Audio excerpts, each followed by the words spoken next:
FDIC attendees, we're about to commence a demonstration of the new HURST Jaws of Life E3 tools here in booth 1823.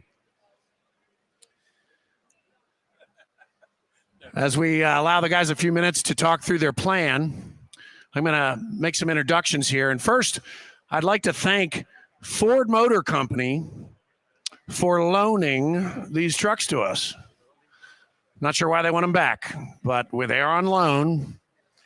So in all sincerity, we really sincerely want to thank Ford Motor Company, because through their cooperation, we've been able to get far more educated on aluminum structure and the changing techniques that are required to address rapid extrication with these new designs. So we sincerely appreciate Ford, making that investment to educate the first responder community. So today, first, let me introduce our extrication specialist here with HURST. In the booth, actually, we have one cameraman who, I apologize, I don't know your name, sir. But working on the car today, we have Larry Anderson, longtime fire service veteran and rescue specialist with HURST. We have Mr. Anthony Morabito, fire chief of Ridge Fire in Long Island, longtime veteran, and firefighter Rick Rainwater, longtime veteran of the fire service from Washington State. So without further ado, rescue specialists, have at it. So while they work, I'm going to narrate the evolution here a little bit. In this scenario, we assume we have primary and secondary entrapment. So we not only need to gain access to those patients, but our patient is pinned in at the legs. So we're going to have to do a dash lift in addition to a complete side out.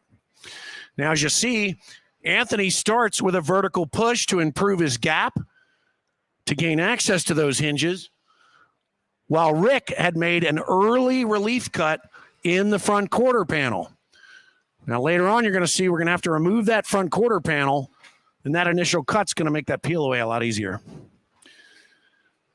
Now, as you can see, Anthony's trying to accomplish two things at once here, both peel away the quarter panel as well as expose those hinges in one maneuver.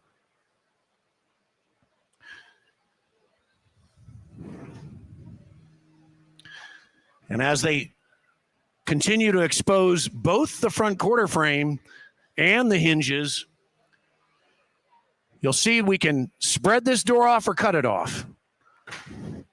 And a lot of times they like to start with a full spread off the top hinge. But depending on the circumstances, he may ask for the cutter to come in and finish it off. But in this case, you see fully compromised already the front hinge, or the top hinge. You'll notice the tools that our rescue specialists are using are new E3 or hydraulic 3.0 tools. Not only are they waterproof, but they now have a dashboard with LED information, real-time information, so the rescuer has more information at their disposal to make the right decisions.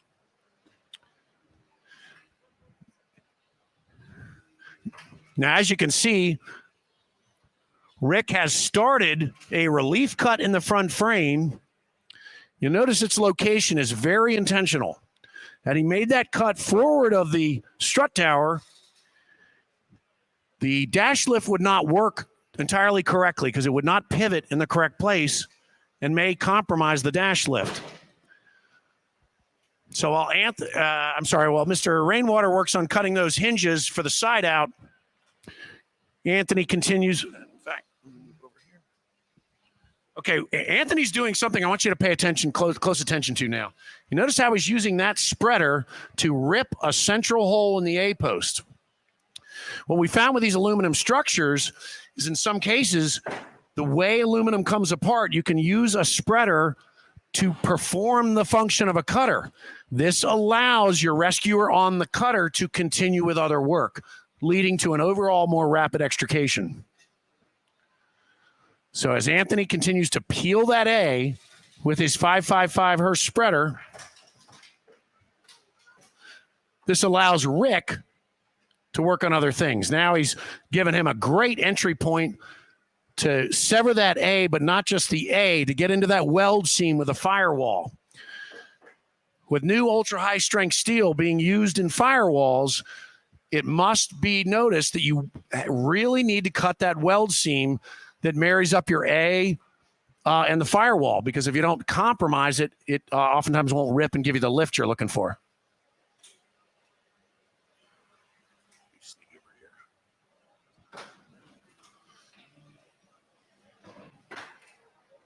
Now you'll notice Larry has preloaded the lift with the ram. And with these ultra high strength steel structures and improved frames, we want to show a tandem lift. I'm sure many of you are familiar with a dash lift either, or a dash roll or a lift. The roll with only the ram, or the lift with only the spreader. But you notice they're working in tandem with the ram and the spreader at the same time. And we'll show you why here in a second.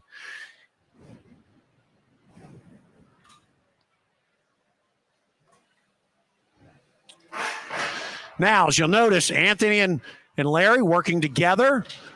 The upper A is not cut on purpose. Larry is using the intersection of the roof rail and the B as a lever pivot point to assist in the lift. This means the aluminum structure A will not collapse, because we have to put now half the force on it, because the ram is doing half the lifting. With the tool tandem lift, Anthony's allowed to capture the load with the spreader so that Larry can redeploy the ram.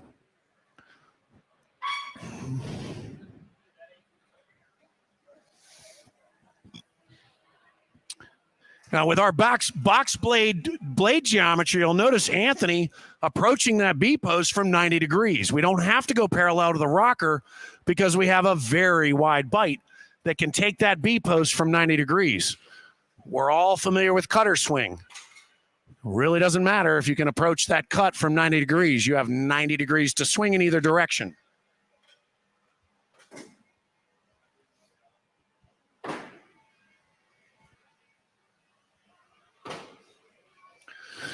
Now, as a safety best practice, you notice Larry contained the movement of that B-post by using webbing to control its ejection.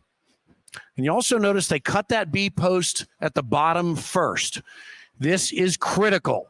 If you cut your B-post at the top first, you risk the B-post swinging into your patient when you make the lower cut. And now to finish off the roof tent and the dash lift. As you can see, sometimes a roof removal isn't always needed.